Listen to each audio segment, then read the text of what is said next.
2023-এ ভারতবর্ষে সাম্প্রদায়িক সংঘর্ষ হয়েছে 32টি, আর 2024-এ সেটা বেড়ে দাঁড়িয়েছে প্রায় 59। আর সব থেকে বেশি যে রাজ্যে এই সাম্প্রদায়িক সংঘর্ষ ঘটেছে সেই রাজ্যের নাম হচ্ছে মহারাষ্ট্র। এটা আমি বলছি না, এই তথ্য দিয়েছে centre for study of society and secularism. নমস্কার, আমার নাম নবনীতা ভট্টাচার্য আর আপনারা দেখছেন আমার চ্যানেল বক্রমবাজ। প্রতিবারের মতন আমি আবারও চলে এসেছি নির্দিষ্ট একটি স্টোরি নিয়ে আপনাদের সাথে কথা বলতে। দেখুন, ভারতবর্ষে এই যে সাম্প্রদায়িক যে দাঙ্গার যে সংঘর্ষের যে ইতিহাস, তা বহু পুরানো। যদি ধরা যায় তাহলে আমাদের ওই দেশভাগের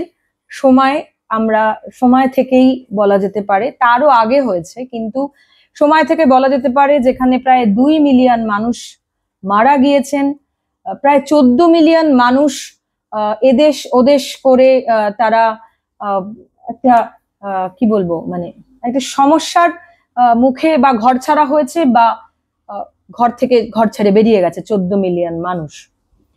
এবার বিষয়টা হচ্ছে যে এই যে এই সংঘর্ষ কেন হয়েছে বা হচ্ছে বা বর্তমানে 2024-এ এই যে সংঘর্ষ বেড়ে বলছে যে প্রায় 59টি সংঘর্ষ হয়েছে।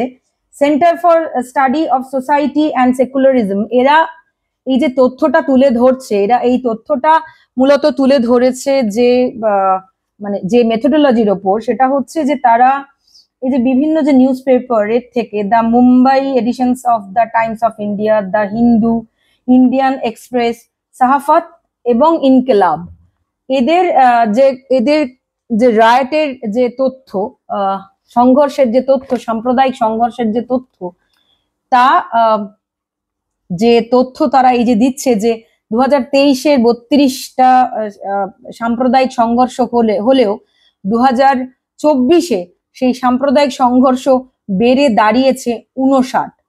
এবং কোন রাজ্যে সব থেকে বেশি এই সাম্প্রদায়িক সংঘর্ষ হয়েছে সেটা বলছে মহারাষ্ট্রে।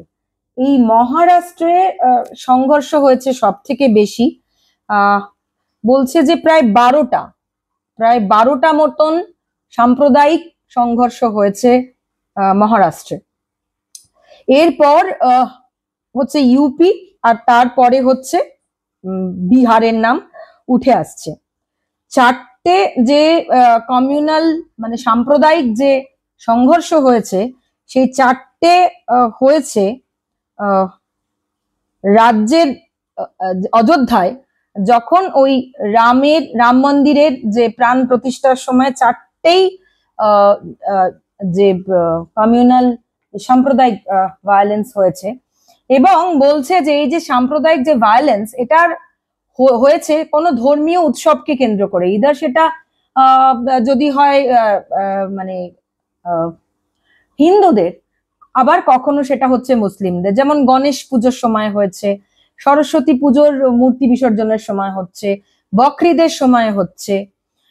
উৎসবকে ঘিরে কিন্তু এই কমিউনাল এই যে সাম্প্রদায়িক যে সংঘর্ষ, যেটা আমরা মূলত কমিউনাল রাইটস বলে থাকি, সেটা হচ্ছে মূলত এই বিভিন্ন ধরনের উৎসবকে কেন্দ্র করে।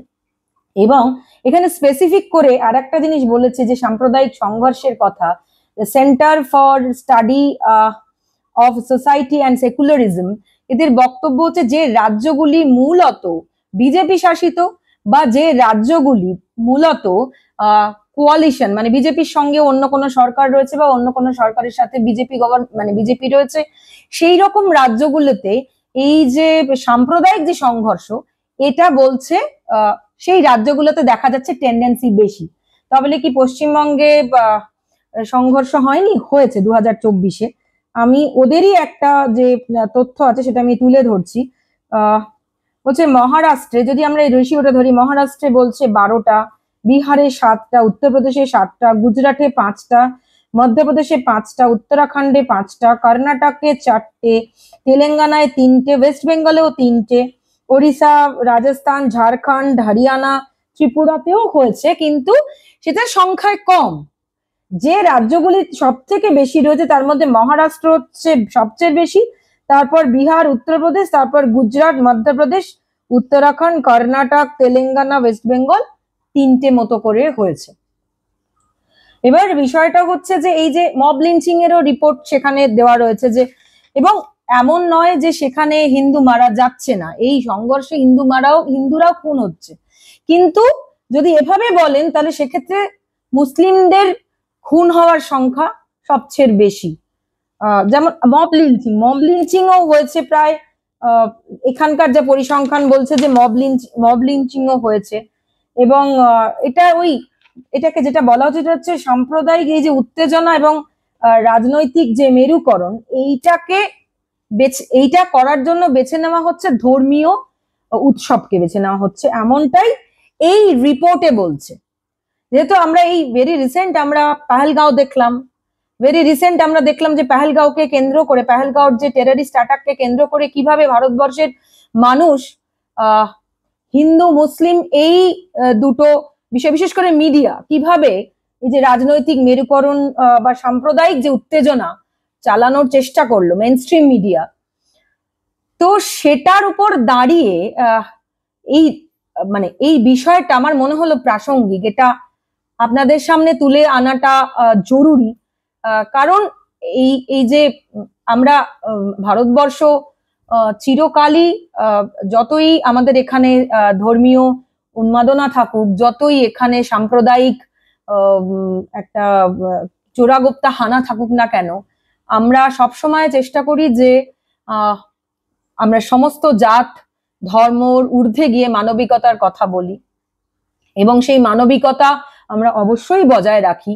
কারণ সেই ইতিহাসগুলো আমাদের সামনে আসে না, যে কিভাবে পেহেলগাঁওতেই যখন ওই রকম টেররিস্ট আনা হয়েছে, তারপরে কিভাবে সেখানকার মানুষ বা সেখানকার যারা সেই সময় যারা সার্ভিস প্রোভাইড করছিল, যারা টুরিস্ট গেছিল, তাদেরকে কিভাবে রেস্কিউ করে, এই ঘটনাগুলো আমাদের সামনে আসে না।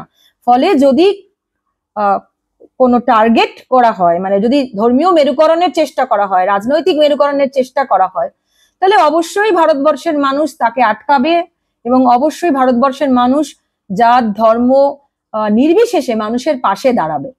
কিন্তু যেহেতু এরকম একটা পরিসংখ্যান, একটা রিপোর্ট আমার হাতে এলো, এবং যেহেতু একটা প্রচন্ড একটা সেন্সিটিভ স্পর্শকাতর সময়ের মধ্যে দিয়ে আমরা যাচ্ছি, তাহলে আমার মনে হলো যে এই রিপোর্টটা করেছে centre for study of society and secularism, তারা করেছেই মূলত কতকগুলি নিউজ পেপার রিপোর্টের উপর দাঁড়িয়ে, এবং যেটা বলছে যে 2023-এর থেকে 2024-এর এই যে সাম্প্রদায়িক যে সংঘর্ষ বেড়েছে বেশি, প্রায় 84%, উত্তরপ্রদেশে 7টা, বিহারে 7টা, এবং মহারাষ্ট্রে প্রায় 12টা। মহারাষ্ট্রকে সেই বলে না, যখন কোনো ভূমিকম্প হয় তার এপিক সেন্টার বলে বলা হচ্ছে।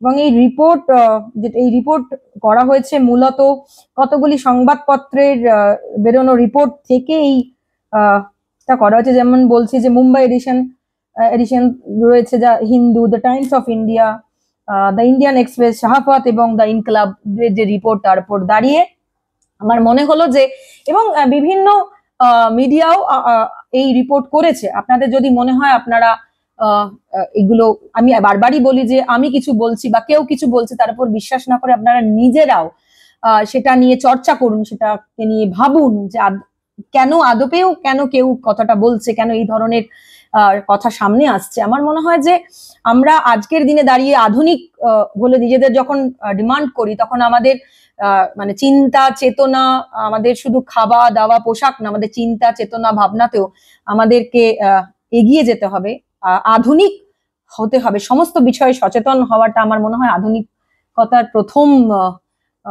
লক্ষণ। এবং অবশ্যই কোনো বিদ্বেষ নয়, মানবিকতার কথা বলা হবে, বা মানবিক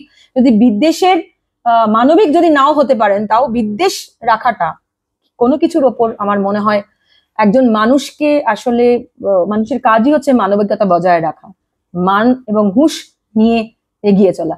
যদি আপনাদের এই স্টোরি ভালো লাগে তাহলে অবশ্যই আমাকে সাবস্ক্রাইব করবেন, শেয়ার করবেন, এবং আমি সম্পূর্ণ স্বাধীনভাবে এই চ্যানেলটি চালাচ্ছি, ফলে প্রয়োজনে কন্ট্রিবিউট করবেন। ভালো থাকবেন, সাংবাদিকতার স্বার্থে, সাংবাদিক সত্তার স্বার্থে, জনগণের স্বার্থে এবং অবশ্যই গণতন্ত্রের চতুর্থ স্তম্ভের স্বার্থে আমি কাজটা করার চেষ্টা করছি। আপনারাও গাইড করবেন আমাকে, যাতে আগামী দিনে আরো বড় পরিসরে, আরো ভালোভাবে আমি এই কাজটা এগিয়ে নিয়ে যেতে পারি। ভালো থাকবেন, আবার দেখা।